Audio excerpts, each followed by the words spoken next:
સંકલન સ્વાધ્યાય 7.2 પહેલો દાખલો 2x + 1/1 + x² સંકલન કરવાનું છે. બરાબર.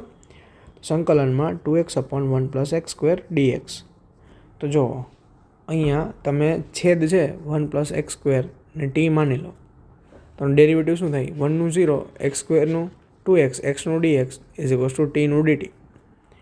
તો અંશમાં 2x dx છે, તેની જગ્યાએ તમે dt પુટ કરી શકો. તો શું થઈ ગયું? dt 1 + x² ની જગ્યાએ t. બરાબર. તો 1/t નું તમને ઇન્ટિગ્રેશન આવડે, log mod t + c. Square અચળ c પુટ કરવો. t જે ધારેલું છે એની જગ્યાએ મૂળ વેલ્યુ મૂકવી. તો log 1 + x² + c. ઓકે. બીજો દાખલો log x² x નું ઇન્ટિગ્રેશન. તો integration of log x² / x dx. તો અહીંયા સિમ્પલી તમે log x ને t લઈ શકો. log x = t, તો logનું ડેરિવેટિવ થાય 1/x અને x નું ડેરિવેટિવ થાય dx = dt. તો અહીંયા તમને 1/x dx દેખાય છે, એની જગ્યાએ dt પુટ કરી શકો અને log x ની જગ્યાએ t, તો t² તો આનું સંકલન થશે t³ / 3 + c. t ની વેલ્યુ પુટ કરી દો, log x³ / 3 + c. This is the answer. Okay. अब थर्ड क्वेश्चन क्या है? 1/x + x log x. તો આને થોડું સિમ્પ્લિફાઈ કરો. છેદમાંથી x કોમન લ્યો તો 1 + log x. Okay. Integration of 1/x × 1 + log x dx. Okay. તો અહીંયા તમે 1 + log x ને t ધારો, તો 1 નું ડેરિવેટિવ 0, log x નું 1/x, x નું dx, t નું dt. ઓકે. તો 1/x dx ની જગ્યાએ dt પુટ કરી દો, 1 + log x ની બદલે t. ઓકે. તો આનું ઇન્ટિગ્રેશન થશે log mod t + c. t ની વેલ્યુ પુટ કરી દો, log mod t છે તમારું 1 + log x નો mod + c. This is the answer. Question number 4, sin x × sin of cos x. Okay. તો integration of sin x × sin of cos x. તો સાઇનના એંગલમાં cos છે ઇઝ વેરી ડિફિકલ્ટ. તો cosને આપણે t લઈ લઈએ, cosને t, તો cosનો ડેરિવેટિવ - sin x, xનો ડેરિવેટિવ dx = dt. તો આપણી પાસે sin x dx છે, તો આપણે માઇનસને સામે મોકલી દઈએ. આપણી પાસે sin x dx છે, તો sin x dx = -dt. તો sin x dx ની વેલ્યુ પુટ કરી, તો માઇનસ છે એ અચળ છે, એ બહાર જઈ શકે, -dt.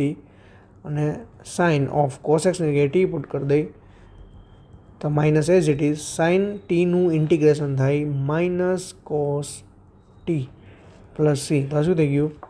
cos t + c. t ની વેલ્યુ પુટ કરી દઈ, cos t ની વેલ્યુ હતી cos x, cos of cos x + c. This is the answer. Next question, 5th. sin of x + b × cos of x + b. આનું integration sin of ax + b × cos of x + b dx.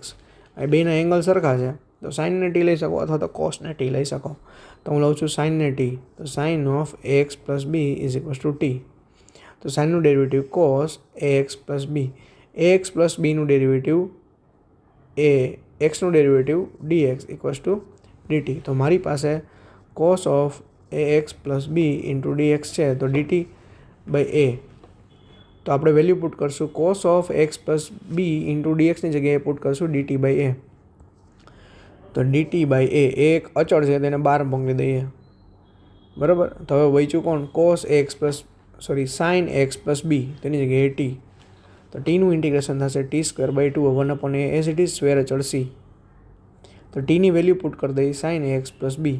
તો 1/a sin of ax + b (² / 2 + c. This is the answer. Okay. Equal કરવાનું ભૂલવું નહીં. Okay, good. 6th one. 6th question is √ax + b. આનું integration કરીએ, √x + b dx. કાંઈ ન સૂજે તો અંડરરૂટમાં જે હોય એને t લઈ લેવો, t. તો ડેરિવેટિવ થશે a dx, b નું 0, dt. તો dx = dt/a. તો પુટ કરો dx ની જગ્યાએ dt/a. એ અચળ છે તો બહાર લીધો, રૂટની અંદર t. તો આ શું થઈ ગયું? 1/a integration ટીની 1/2 dt. તો એક પાવર ઇન્ક્રીઝ થશે, ઇન્ક્રીઝ થયેલી પાવર નીચે 1/a ઇન્ટિગ્રેશનમાં 1/2 છે, એક પાવર ઇન્ક્રીઝ થાય તો કેટલું થઈ જાય? ટીની 3/2 પ્લસ વેર અચળ c. ઓકે, ટીની વેલ્યુ પુટ કરો. ટીની વેલ્યુ છે x plus b 1/a ax plus બીની 3/2/3. 2 છે, છેદનો છેદ જે અંશમાં જાય તો આપણે શું કરી દઈશું અહીંયા 2. Okay, plus c. This is the answer. Okay, question number 7. Integration of x into √x plus 2 dx. તો અહીંયા કંઈ ના સૂચે તો અંડરરૂટમાં જે હોય ને ટી લઈ લેવાનો. ઓકે, તો અહીંયા x ઇક્વલ્સ ટુ શું મળશે? t - 2. ડેરિવેટિવ કરો, dx equals to dt. Put કરો dxની જગ્યાએ dt, x પ્લસ 2ની જગ્યાએ t, તો √t અને xની જગ્યાએ t - 2. ઓકે, તો અહીંયા t - 2 ઇન્ટુ ટીની 1/2 dt. તો ટીની 1/2 છે એ બ્રેકેટમાં ઇઝીલી પ્રોડક્ટ થઈ શકે. તો ટીની 1 ઇન્ટુ ટીની 1/2 -2 ઇન્ટુ ટીની 1/2 dt. ઓકે, તો ટીની કેટલી પાવર થઈ ગઈ? 3/2 -2 ઇન્ટુ ટીની 1/2 dt. Integration is linear function. તો ઇન્ટિગ્રેશન સેપરેટલી બધા પ્લસ માઇનસ વાળા ટર્મ હોય ને મળી શકે. તો ઇન્ટિગ્રેશન t^3/2 dt -2 અચળ છે તો બહાર લઈ લીધા. Integration t^1/2 dt. ઓકે, તો ટીનું ઇન્ટિગ્રેશન 3/2 પ્લસ 1 શું થશે? 5/2. તો t^5/2/5/2 -2 t^3/2. એક પાવર ઇન્ક્રીઝ કરીને ઇન્ક્રીઝ થયેલી પાવર છેદમાં પ્લસ c. ઓકે, તો આ 2 છે એ અંશમાં જશે. 2 ટીની વેલ્યુ શું આપણે પુટ કરી હતી? x plus 2. x પ્લસ 2ની 5/2 / 5. પછી અહીંયા માઇનસ 2 ઓલરેડી હતા અને નીચેથી એક 2 આવ્યા એટલે 4. x પ્લસ 2ની 3/2/3 plus c. Okay, this is the answer. તમે આને સિમ્પ્લિફાઈ કરી શકો ફર્ધર. આમાં x પ્લસ 2ની 5/2, x પ્લસ 2ની 3/2 છે, એમાંથી કોઈ પાવર કોમન લઈ શકો, અહીંથી 2 કોમન લઈ શકતો. પણ આ આન્સર વેલિડ છે, અને માર્ક્સ મળશે તમને. ઓકે, તો next question number 8. Okay, question number 8. x into 1 plus 2x² નું ઇન્ટિગ્રેશન કરવાનું. તો integration of x √1 plus 2x². તો અહીંયા કંઈ ન સૂચે તો શું કરવાનું?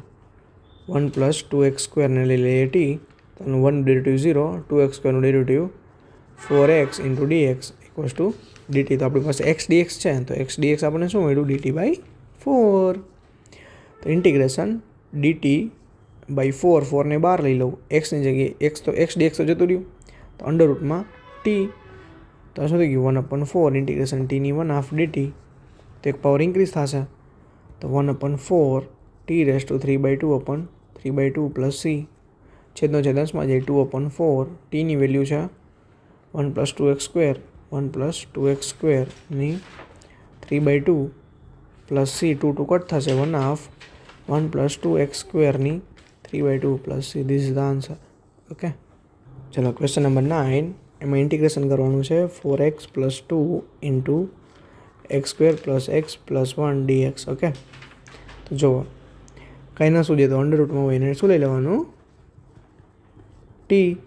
તો ડેરિવેટિવ શું થશે? 2x પ્લસ 1, અને આનું dx ને આનું dx કોમન લઈ લો, dx is equals to dt.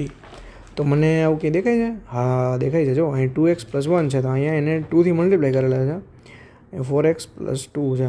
Okay, તો અહીં થ્રુ 2થી મલ્ટીપ્લાય કરી દો. 2 into 2x plus 1 into dx equals to 2 dt.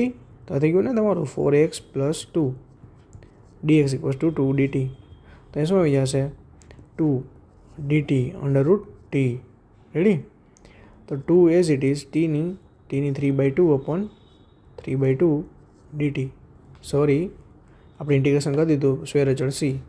તો 2 અંશમાં જશે, તો 4 ટીની value x² plus x plus 1ની 3/2/3 plus c. This is the answer.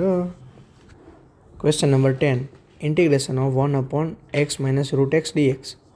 તો અહીંયા અંડર રૂટમાં છે એક્સ છે અને ટી લેવાથી કોઈ ફરક નહીં પડે, ક્વેશ્ચન સેમ ટુ સેમ રહેશે.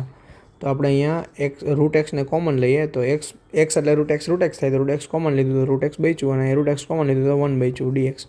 નાવ it's very easy. Root x minus 1 ને ટી લઈ લો તો રૂટ એક્સનું ડેરિવેટિવ થાય 1/2 રૂટ એક્સ અને એક્સનું ડેરિવેટિવ ડીએક્સ માઇનસ 1નું ડેરિવેટિવ 0 ઇક્વલ્સ ટુ ડીટી. તો આપણી પાસે ડીએક્સ અપોન રૂટ એક્સ છે. ઓકે, તો 1/√x dx is nothing but 2 dt. તો પુટ કરી દઈએ 1/√x dx ની જગ્યાએ 2 dt 1/t. તો આનું ઇન્ટિગ્રેશન થશે 2 log mod t plus c. ટીની વેલ્યુ રાખી દઈએ. ઇક્વાલિટી ભૂલવી નહીં, મેં ઘણા દાખલામાં ભૂલી ગયો છું, તમારે ભૂલવી નહીં. 2 log mod √x - 1 plus c. This is the answer. Okay, now question number 11, integration of x upon √x plus 4 dx. કંઈ ન જોઈએ શું કરવાનું, રૂટની અંદર હોય એને ટી લઈ લેવાનો કે નહીં અહીં ટી. ઓકે, તો dx ઇક્વલ્સ ટુ dt. તો અહીંથી તમને x મળશે, અહીંયા x એમનો બચશે, જશે નહીં. તેને રિમૂવ કરવા માટે અહીંથી xને સબ્જેક્ટ બનાવો તો x is nothing but t - 4. Okay, તો ઇન્ટિગ્રેશન એક્સની જગ્યાએ t-4 dxની જગ્યાએ dt અને રૂટ x પ્લસ 4 તો x પ્લસ 4 બંનેની જગ્યાએ t તો રૂટ t. હવે રૂટ t છે એ બધાના છેદમાં આવે t/√t -4/√t dt. તો t એટલે રૂટ ટી થાય તો રૂટ ટી કેન્સલ, તો અહીંયા રૂટ t બચશે અને ટીની રૂટ છે ઉપર મોકલીએ તો 4t-1/2 dt. તો આનું ઇન્ટિગ્રેશન કરીએ તો રૂટ ટીનું ઇન્ટિગ્રેશન થશે t^3/2/3/2 -4t^1/2 plus c. Okay, તો આ થઈ ગયું 2. ટીની વેલ્યુ છે આપણી પાસે x plus 4, 2x plus 4^3/2/3 -8x plus 4^1/2 plus c.